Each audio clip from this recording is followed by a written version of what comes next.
Hello and welcome everyone in the classroom of Punya Study Circle. Dear students, in this lecture we are going to learn about types of companies that are possible to establish in India under Companies Act 2013. बेटे आज के इस lecture के माध्यम से हम learn करने का प्रयास करेंगे कि कितने तरह की कंपनीज होते हैं। यहाँ हमने उन कंपनीज को सिलेक्ट किया है जो आपके सिलेबस के लिए काफी ज्यादा इंपॉर्टेंट है। लास्ट लेक्चर में हमने स्टडी किया कि कंपनी एक आर्टिफिशियल पर्सन होता है जिसको एस्टैब्लिश किया जाता है लॉ के द्वारा।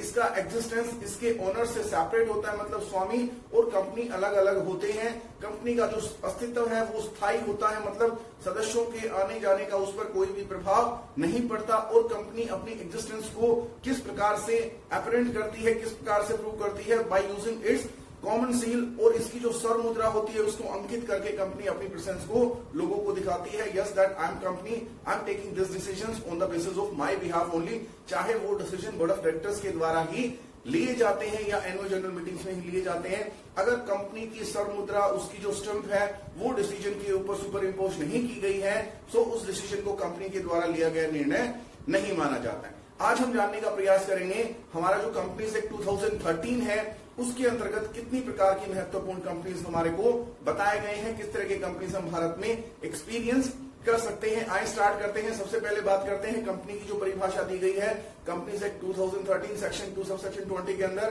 Company means any company form and registered under companies act 2013 और any of the previous companies act in existence. जो हमारे कंपनीज एक्ट है प्रीवियस, चाहे वो 1850 है, 1866 है, 1882 है, 1913, 1956 या 2013, अगर किसी संस्था की स्थापना इनमें से किसी भी कानून के अंतर्गत रजिस्ट्रेशन की वजह से हुई है उसको हम भारत में कंपनी कहेंगे।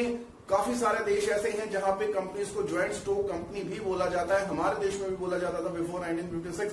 उसके बाद जो हमारे कानून आए हैं उनको हमने कंपनीज एक्ट के नाम से ही आइडेंटिफाई किया है, पहचाना है। अब हम बात करते हैं types of companies. We are having different types of companies, but for the purpose of your understanding and for curriculum relevance हमने यहाँ कंपनीज को 10-12 कंपनीज को चूज किया है जिसकी अंडरस्टैंडिंग आप लोगों के लिए काफी ज्यादा आवश्यक रहती है।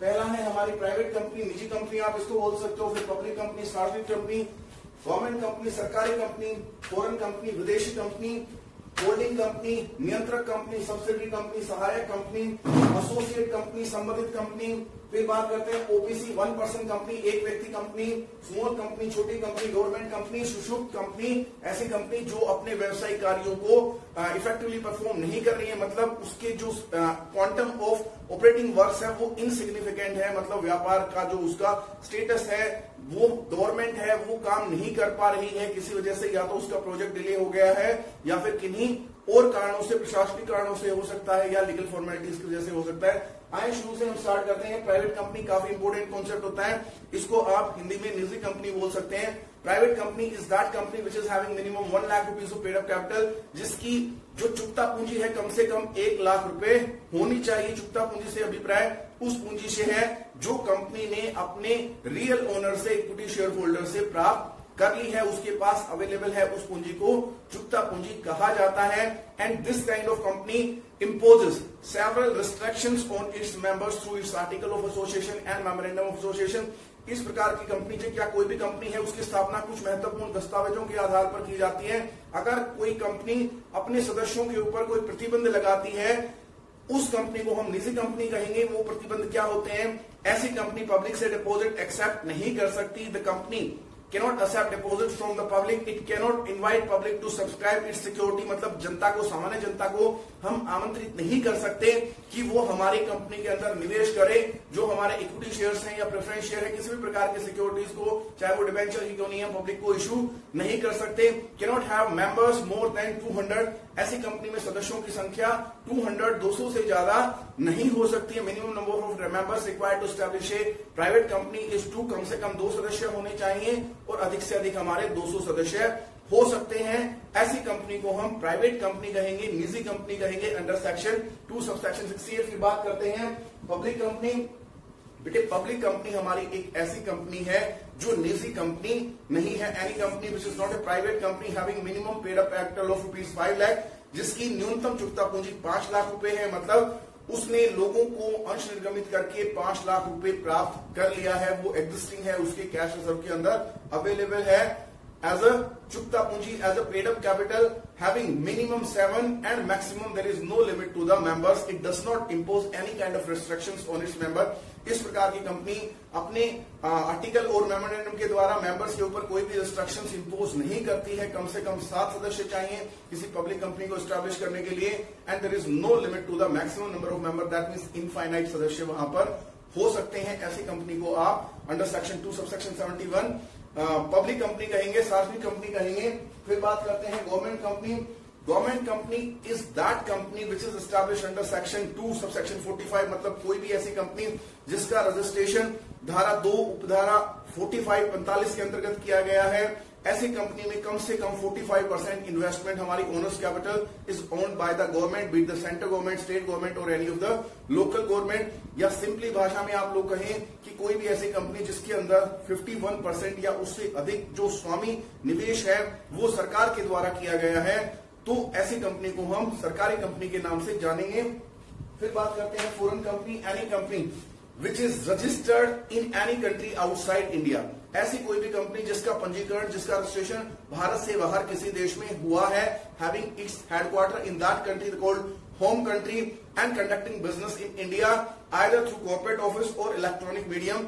ऐसी कंपनी जिसका पंजीकरण बाहर हुआ है लेकिन वो भारत में व्यवसाय करती है, या तो अपने कॉर्पोरेट ऑफिस के माध्यम से, व्यवसायिक कार्यालय के माध्यम से, या फिर इलेक्ट्रॉनिक मोड से ऑनलाइन वो ट्रेडिंग जैसे फ्लिपकार्ट, अमेजोन, अलीबाबा, ये सारे वेबसाइट्स हैं. इस मोड में वो बिजनेस ऑपरेशंस मतलब गुड्स एंड सर्विसेज को ऑफर करती है पब्लिक को और उनको बेच पाती है.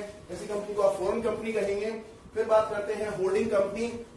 Holding company in respect of 2 और other companies in which company control more than 51 or more than 51%, so the capital is called holding company of such other companies. बेटे कोई भी ऐसी कंपनी किसी एक कंपनी या दूसरी कंपनी के संबंध में, वो कंपनी जिसने दूसरी कंपनी की 51% या उससे अधिक पूंजी खरीद ली है. Any company which is having significant degree of control and influence decision making in the other company is called its holding, whereas the other company in which it has purchased 51% or more than 51% is called its subsidiary. उसको हम subsidy कहेंगे जिस company के अंदर किसी दूसरी company ने 51% या उससे अधिक पूंजी खरीद ली है, लेकिन वो कंपनी जिसने खरीदी है, जो बोर्ड ऑफ डायरेक्टर्स की कंपोजिशन को कंट्रोल कर रही है, निर्णय ले रही है किसी दूसरी कंपनी के लिए, उस कंपनी को हम कहेंगे holding company. Then we are having subsidiary company. Subsidiary company और होल्डिंग कंपनी काफी ज्यादा रिलेटेड है. ऐसी कंपनी जिसके यहाँ 51% या उससे अधिक जो कैपिटल है, equity share capital, owners capital, उसको किसी दूसरी कंपनी ने खरीद लिया है, तो कंपनी क्या कहलाएगी? Subsidiary company of other company और दैट होल्डिंग कंपनी. फिर बात करते हैं एसोसिएट कंपनी. ये हमारी सब्सिडरी कंपनी के जैसा ही कॉन्सेप्ट है, but in this The another company can exercise significant degree of control. मतलब डिसीजन मेकिंग को इन्फ्लुएंस तो कर सकती है कोई दूसरी कंपनी, लेकिन डिसीजन मेकिंग को कंप्लीटली कंट्रोल नहीं कर सकती जैसे होल्डिंग कंपनी करती है सब्सिडियरी के केस के अंदर. यहां पर अगर कोई दूसरी कंपनी आपकी कंपनी में 20% से ज्यादा और 51% से कम शेयर होल्डिंग्स को खरीदती है, तब आपकी कंपनी उस दूसरी कंपनी की एसोसिएट कंपनी कहलाती है. Associate company is that company in which some other company में have purchased more than 21% but less than 51% shares, and the other company is influencing its decision making through participating in the meetings that are aimed at making decisions. So ऐसी company को हम क्या कहेंगे? Associate company कहेंगे, जिसमें 20% से अधिक और 51% से कम जो स्वामी पूंजी है, जो इक्विटी शेयर कैपिटल है, हमारी किसी अनदर कंपनी ने परचेज कर ली है. फिर बात करते हैं न्यू कॉन्सेप्ट 1% कंपनी. इसका इंट्रोडक्शन कंपनीज एक्ट 2013 के अंदर ही किया गया है. अपनी जो हमारे डेमोग्राफिक कंडीशंस हैं या जो हमारे फॉर्म्स ऑफ बिजनेस ऑर्गेनाइजेशंस हैं, उनमें से कुछ फॉर्म ऑफ बिजनेस ऑर्गेनाइजेशन को मोटिवेट करने के लिए कि आप लोग अगर चाहते हैं आपको वो बेनिफिट मिले जो सरकार अपने इंडस्ट्रियल पॉलिसी के थ्रू आप लोगों तक पहुंचाना चाहती है, तो आप लोग सोल ट्रेडरशिप को छोड़ें और अपने आप को एज अ कंपनी एस्टैब्लिश करें. आप लोगों को दूसरे लोगों की जरूरत नहीं है. देखिए 1% company is that company which is having only 1 member और 1 member who must be in natural resident of India. मतलब वो एक व्यक्ति जो इस कंपनी का स्वामी रहेगा, मेंबर रहेगा, मालिक रहेगा, वो व्यक्ति तो प्राकृतिक व्यक्ति होना चाहिए, कोई फर्म या कोई कंपनी या फिर कोई ज्वाइंट हिंदू फैमिली ना हो, प्राकृतिक व्यक्ति हो हमारी तरह, और वो व्यक्ति भारत का रेजिडेंट भी हो, चाहे सिटीजन है या नहीं है. रेजिडेंट और सिटीजन में डिफरेंस होता है. रेजिडेंट का मतलब वो व्यक्ति होता है जो सरकार द्वारा निर्धारित समय अवधि उस देश में बिताता है. वो व्यक्ति वन पर्सन कंपनी स्टैब्लिश कर सकता है। बेटे काफी सारे बेनिफिट्स मिलते हैं, जैसे एनुअल जनरल मीटिंग से एग्जेम्पशन होता है, कैश फ्लो स्टेटमेंट इनको प्रिपेयर नहीं करना होता, और भी बहुत सारे छूट मिलते हैं वन पर्सन कंपनी को। गवर्नमेंट को भी फायदा होता है कि गवर्नमेंट अब उनके जो अकाउंट्स हैं वो रिकॉर्ड्स चेक कर पाएगी, क्योंकि ऐसी कंपनी को रजिस्ट्रेशन कराना पड़ेगा। रजिस्ट्रेशन कराने के बाद जो हमारे फाइनल अकाउंट्स होते हैं वो हमें सबमिट करने पड़ते हैं to the office of registrar of company. फिर बात करते हैं स्मॉल कंपनी सेक्शन 2 सबसेक्शन 85 में। Small company is that company which comply to either of 2 conditions laid by the companies act 2013 section 2 subsection 85। 2 conditions में से किसी भी एक कंडीशन को अगर कंपनी फुलफिल करती है, दोनों कंडीशंस को फुलफिल करते हैं मेरे ख्याल से। फर्स्ट कंडीशन क्या होते हैं? Its paid up capital must not exceed 50 lakh rupees, चुकता पूंजी 50 लाख से अधिक ना हो, और more than 5 crore rupees if the paid up capital has been increased by the owners by changing its article and memorandum. अगर आर्टिकल डॉक्यूमेंट के अंदर या मेमोरेंडम के अंदर चेंज करके हम उसको 5 करोड़ रुपए तक बढ़ा सकते हैं, लेकिन 5 करोड़ से ज्यादा अगर फिर उसकी चुकता पूंजी हुई, पेड अप कैपिटल हुई, तो उस कंपनी को हम स्मॉल कंपनी नहीं मानेंगे, उसको हमें प्राइवेट कंपनी में कन्वर्ट करना पड़ेगा। या फिर उसका जो एनुअल टर्नओवर है that must not exceed 2 crore under normal circumstances and above 20 crore after making amendment to the article of association. Article या मेमोरेंडम में जो हमारा कैपिटल क्लोज होता है वहां चेंज करके उसको 2 करोड़ से हम 20 करोड़ तक कर सकते हैं, लेकिन 20 करोड़ से ज्यादा हम नहीं कर पाएंगे। अगर इन दोनों में से एक भी कंडीशन वॉयलेट हो जाती है तो कंपनी स्मॉल कंपनी नहीं रहेगी। अब हम बात करते हैं लास्ट में डोरमेंट कंपनी, सुषुप्त कंपनी। जैसे डोरमेंट हमारे वोल्केनोज होते हैं, वैसे ही ये कंपनी है।